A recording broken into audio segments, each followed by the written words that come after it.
وقال الذین اشرکوا، کہنے لگے مشرک لوگ، لو شاء اللہ ما عبدنا من دونہ من شیء نحن ولا آباؤنا، اگر اللہ چاہتا تو ہم نہ پوچھتے اس کے سوا کسی اور کو، نہ ہم نہ ہمارے بڑے، ولا حرمنا من دونہ من شیء، نہ حرام کرتے اس کے بغیر کسی چیز کو، کذالک فعل الذین من قبلہم، اسی طرح افعال کر چکے ہیں ان سے پہلے، فہل علی الرسل الا البلاغ المبین، نہیں ہے پیغمبروں کے ذمے مگر پہنچانا واضح۔ مشرکین کو ایک سخت مغالطہ ہوا ہے کہ ہم غیر اللہ کو پوجتے ہیں اور ہمیں کچھ موقع ملتا ہے، اور ہم اپنی طرف سے کچھ چیزوں کو حرام کہتے ہیں اور ہمارا نظام دنیا قائم ہے، تو یہ علامت ہے کہ اللہ راضی ہے۔ انہوں نے مشیت میں اور رضا میں فرق نہیں کیا تھا۔ خدا تعالیٰ کی مشیت اور ہے، قدرت کو کہتے ہیں، رضا اور ہے، پسند کو کہتے ہیں۔ کفر گناہ ناپسند ہے لیکن خلاف مشیت نہیں ہے۔ اللہ تعالیٰ کی مشیت کے خلاف نہیں ہو سکتا، رضا کے خلاف ہو سکتا ہے۔ وَلَا يَرْضَى لِعِبَادِهِ الْكُفْرَ، اللہ راضی نہیں ہے لوگ کفر کرتے ہیں۔ اچھی طرح سمجھو، رضا اور مشیت میں فرق نہ کرنا تقدیر اور تدبیر کا تصادم ہو جائے گا، شرائع کا منکر ہو جائے گا، عقل سلب ہو جائے گی۔ خدا کی مشیت خنزیر پیدا کرنے میں بھی ہے، لوگوں کے کفر کرنے میں بھی ہے، زنا میں بھی ہے، لیکن خدا کی رضا نہیں ہے، پسندیدہ نہیں ہے۔ وَلَا يَرْضَى لِعِبَادِهِ الْكُفْرَ، وہ اپنے بندوں کے کفر پر کبھی بھی راضی نہیں ہے۔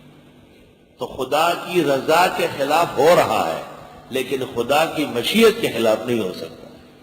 مشیت جیسے قدرت، مشیت جیسے علم، اور رضا جیسے پسند۔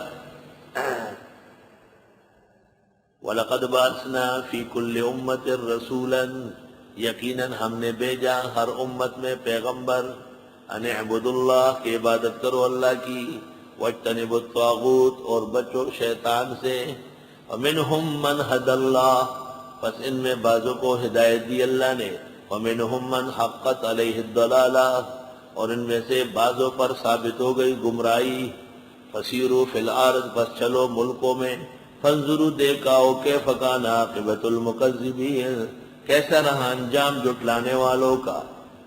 اِن تَحْرِصْ عَلَىٰ هُدَاهُمْ، اگر آپ چاہتے بھی ہیں ان کو ہدایت دینا، فَإِنَّ اللَّهَ لَا يَهْدِي مَن يُضِلُّ، پس بے شک اللہ ہدایت نہیں دیتا جس کو گمراہ کرے، وَمَا لَهُم مِّن نَاصِرِينَ، اور ان کے لیے مددگار نہیں ہوں گے۔ وَأَقْسَمُوا بِاللَّهِ جَهْدَ أَيْمَانِهِمْ، قسمیں کھائی اللہ کی مضبوط قسمیں، لَا يَبْعَثُ اللَّهُ مَن يَمُوتُ، نہیں اٹھائے گا اللہ وہ جو مر چکے ہیں۔ توبہ۔ بعض بعد الموت کے منکر، بلا ہاں، وعدن علیہ حقا، وعدہ اللہ کے ہاں پکا، ولیکن اکثر الناس لا یعلمون، لیکن اکثر لوگ جانتے نہیں۔ عبد المطلب سے پوچھا گیا تھا جبکہ وہ اہل فطرت میں سے تھا کہ مرنے کے بعد پھر جینا ہے، کیا ضروری ہے کہ مرنے کے بعد زندگی ہو؟ ہم دیکھتے ہیں ایک عمر پر ظلم کرتا ہے، دوسرا پٹتا ہے، ظالم کو کسی نے کندھا توڑا نہیں اور مظلوم کے آنسو کسی نے پوچھے نہیں۔